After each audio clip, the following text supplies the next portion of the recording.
পঞ্চম শ্রেণীর গণিত ক্লাসে সবাইকে স্বাগতম। আজকে আমরা গণিত বইয়ের 36 পৃষ্ঠা থেকে পড়ব। খেয়াল করো, এখানে 36 পৃষ্ঠায় একটা প্রশ্ন লেখা আছে মহাখালী বাস টার্মিনাল থেকে সকাল 8টায় ময়মনসিংহ এবং বগুড়াগামী দুইটি কোম্পানির বাস একসঙ্গে ছাড়লো। এখানে দুইটা বাসের কথা বলা হয়েছে, একটা বাস হচ্ছে ময়মনসিংহ এবং আরেকটা হচ্ছে বগুড়াগামী।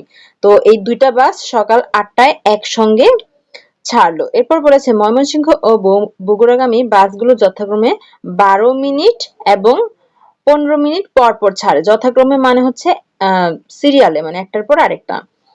তো এই দুইটা বাস, একটা হচ্ছে 12 মিনিট পর পর, এই যেখানে দেখো পর পর কথাটা আছে, একটা হচ্ছে 12 মিনিট পর পর আর একটা হচ্ছে 15 মিনিট পর পর ছাড়ে। উক্ত দুটি কোম্পানির বাস ন্যূনতম, এই যে দেখো এখানে ন্যূনতম কথাটা আছে। আগের ক্লাসে বলেছিলাম ন্যূনতম মানে কি, মনে আছে?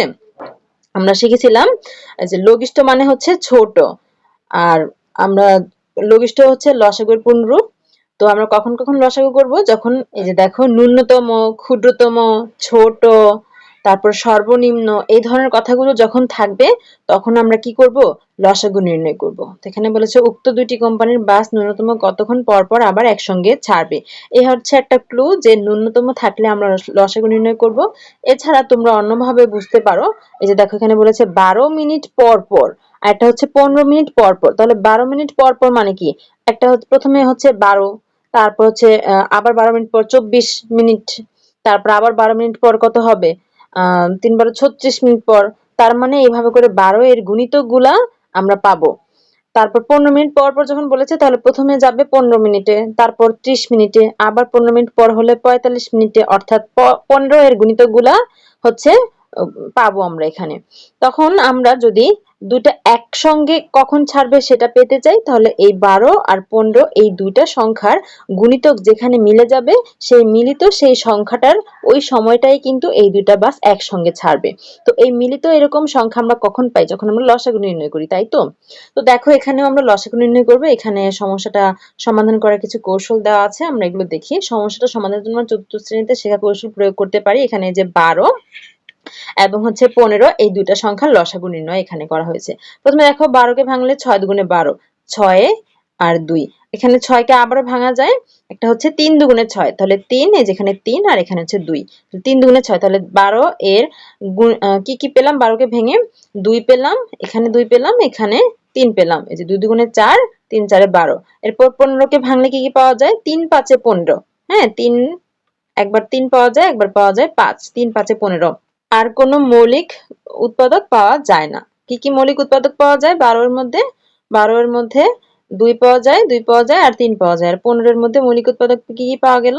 3 আর হচ্ছে 5। এখন দেখো এই 12 আর 15 এর সাধারণ উৎপাদক মানে হচ্ছে, সাধারণ মানে কি? সাধারণ মানে হচ্ছে দুইটাই যেটার মধ্যে আছে। সাধারণ কথাটার মানে হচ্ছে একটা সংখ্যা যেটা দুইটার ভিতরেই আছে, কমন, ঠিক আছে? এখন দেখো এই যে এখানে একটা 3 আছে, এখানে একটা 3 আছে, তাহলে 3 হচ্ছে সাধারণ, 3 নিয়ে এসেছে। এখন এই 3 ছাড়া বাকি যে অন্যান্য উৎপাদকগুলো আছে সেগুলো কি কি? 2 2 আর এখানে হচ্ছে 5, এগুলো হচ্ছে অন্যান্য উৎপাদক। এই যে অন্যান্য উৎপাদক হচ্ছে 2 2 আর হচ্ছে 5। এখন দেখো, এখন এই সবগুলো একসাথে নিয়ে আসবো। সাধারণ যেগুলো আছে সেগুলা এই দুইটার থেকে আমরা একটা নিয়ে এসেছি, আর বাকি যেগুলো আছে সেগুলো সব নিয়ে এসেছি। এই যে দেখো 3 2 2 5, এই যে 3 গুণ 2 2 5। এখন এই সবগুলো যদি আমরা গুণ করি তাহলে কত হবে? এই যে 3 দুগুণে 6, 6 দুগুণে 12, 12 আর 5 গুণ করলে 5 12 60, এই যে 60। তাহলে 60 হচ্ছে লসাগু। তার মানে এই যে 60 মিনিট। কিভাবে 60 মিনিট? দেখো আমরা 15 আর 12 এর লসাগু পেয়েছি 60, 15 আর 12 কি ছিল? 15 আর 12 কিন্তু মিনিট ছিল, যে 12 মিনিট 15 মিনিট। তাহলে এই দুইটা মিনিট আমরা লসাগু করে যা পাবো তা সেটাও মিনিট হবে, তার মানে হচ্ছে 60 মিনিট। তাহলে বাস দুটা আবার 60 মিনিট মানে হচ্ছে 1 ঘন্টা। 60 মিনিট মানে কি? 1 ঘন্টা, মানে বাস দুটা আবার 1 ঘন্টা পর একত্রে ছাড়বে। এখন প্রথমে কয়টা বাজে ছেড়েছিল? প্রথমে বাস দুইটা 8টা বাজে ছেড়েছিল, 8টা বাজে ছেড়েছিল। এখন 1 ঘন্টা পর আবার কয়টা বাজবে? 1 ঘন্টা পর 9টা বাজবে। এটা এইভাবে সুন্দর করে সাজিয়ে লিখবা, যে অর্থাৎ বাস দুইটি 8টায় ছাড়ার পর আবারও 8টার পর আবার 1 ঘন্টা বাড়বে। এই 1 ঘন্টা আমরা এই যে 60 মিনিট থেকে পেয়েছি, তাহলে 9টায় একসঙ্গে ছাড়বে। ঠিক আছে, আশা করি বুঝতে পেরেছো। এর পরেরটা দেখো, এরপর হচ্ছে মৌলিক গুণনীয়কের সাহায্যে 8 ও 10 এর লসাগু নির্ণয় করি। তাহলে 8 8 এর মৌলিক গুণনীয়কগুলা বা মৌলিক উৎপাদকগুলো আমরা বের করি। 8 কে কিভাবে ভাঙা যায়? 4 দুগুণে 8, এই যে 4, এই যে 2। আবার 4 কে এখানে আরো ভাঙা যায় 2 দুগুণে 4, এই যে একবার 2, এই যে একবার 2, 2 দুগুণে 4। তাহলে 8 কে ভেঙে কি পাওয়া গেল? 8 কে ভেঙে এখানে এই যে একটা 2, দুইটা 2, তিনটা 2 পাওয়া গেছে। তাহলে 8 সমান 1 2 3, তিনটা 2, 2 দুগুণে 4, 4 দুগুণে 8। এবার 10 কে ভাঙলে 5 দুগুণে 10, এখানে 5 আর 2 এই দুটাকে আর ভাঙা যায় না। তাহলে মৌলিক উৎপাদক বা মৌলিক গুণনীয়ক কি পাওয়া গেল? 2 পাওয়া গেল আর হচ্ছে 5 পাওয়া গেল। এখন 8 ও 10 এর সাধারণ গুণিতক কোনগুলা? সাধারণ মানে হচ্ছে যেটা দুইটার মধ্যে আছে, যে এখানে 2 আছে আবার এখানেও 2 আছে, তাহলে 2 হচ্ছে সাধারণ। তাহলে এখানে লিখবো সাধারণ গুণিতক হচ্ছে 2। এখন এই সাধারণ ছাড়া বাকিগুলা কি কি? এখানে 2 2 আর হচ্ছে 5, বাকিগুলো হচ্ছে 2 2 আর হচ্ছে 5। এখন এই সবগুলা নিয়ে 2 2 2 5 এখানে লিখবো আমরা 2 গুণ 2 গুণ 2 গুণ 5। এখন এগুলা গুণ করলে কত হবে দেখো, এই যে 2 দুগুণে 4, 4 দুগুণে 8, 8 আর 5, 5 8 40। তাহলে লসাগু হচ্ছে 40। ঠিক আছে, 8 ও 10 এর লসাগু হচ্ছে 40। আশা করি কিভাবে এই যে মৌলিক গুণনীয়ক বা মৌলিক উৎপাদকের সাহায্যে লসাগু নির্ণয় করতে হয় এটা তোমরা বুঝতে পেরেছো। আমরা আরো প্র্যাকটিস করব, তখন আরো ভালোভাবে বুঝতে পারবো। দেখো এভাবে মৌলিক উৎপাদক বের করে সাধারণ উৎপাদক ও অন্যান্য উৎপাদকগুলো গুণ করে খুব সহজেই আমরা লসাগু নির্ণয় করতে পারি। আশা করি বুঝতে পেরেছো এখানে কি বলেছে। আমরা এতক্ষণ যে প্রসেসটাতে লসাগু নির্ণয় করেছি সেটার কথাই বলেছে, যে আমরা প্রথমে যে সংখ্যাগুলো দেওয়া থাকবে সেই সংখ্যাগুলোর মৌলিক গুণনীয়ক বা মৌলিক উৎপাদক নির্ণয় করব। আর মৌলিক উৎপাদক কি সেটা আমরা আগের ক্লাসে শিখেছি, আশা করি সেটাও মনে আছে। যে সংখ্যাগুলার হচ্ছে দুইটা মাত্র গুণনীয়ক থাকে, ঠিক আছে, এক এবং ওই সংখ্যাটা নিজে, সেগুলো হচ্ছে মৌলিক গুণনীয়ক।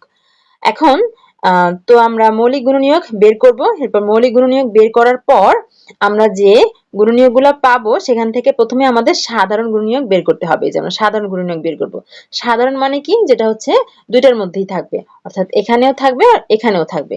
এই দেখো এখানে থেকে আমরা প্রথমে সেটা নিয়ে আসব। তারপর সাধারণগুলো নিয়ে আসার পর যেগুলো অবশিষ্ট থাকবে সেগুলো হচ্ছে অন্যান্য গুণনীয়ক বা অন্যান্য উৎপাদক। এই যে অন্যান্য উৎপাদকে এগুলো চলে আসবে, এখানে দুইটা 2 আর এখানে একটা 5। এরপর এখন এই যে এইটা আর এখানে যা আছে সবগুলা এখানে গুণ করতে হবে, গুণ করে যা পাবো সেটাই হবে লসাগু। আশা করি প্রসেসটা বুঝতে পেরেছো। এর পরের যে পেজগুলো আছে সেখানে আরো অনেক অনেক উদাহরণ দেওয়া আছে, সেগুলো একটু প্র্যাকটিস করো। আমরা নেক্সট ক্লাসে সেগুলোর সমাধান দেখব, তখন আমরা বিষয়টা আরো ভালোভাবে বুঝে ফেলবো এবং আমাদের ভালোভাবে আয়ত্ত হয়ে যাবে। দেখা হচ্ছে পরের ক্লাসে। আমাদের চ্যানেলে তোমাদের নতুন গণিত বইয়ের সব অঙ্কের সমাধান দেওয়া হয়, দেখতে হলে চোখ রাখো আমাদের চ্যানেলে। আমাদের অনলাইন ক্লাসে ভর্তি চলছে। বিস্তারিত জানতে আজই যোগাযোগ করতে পারেন স্ক্রিনে দেওয়া কন্ট্যাক্টে।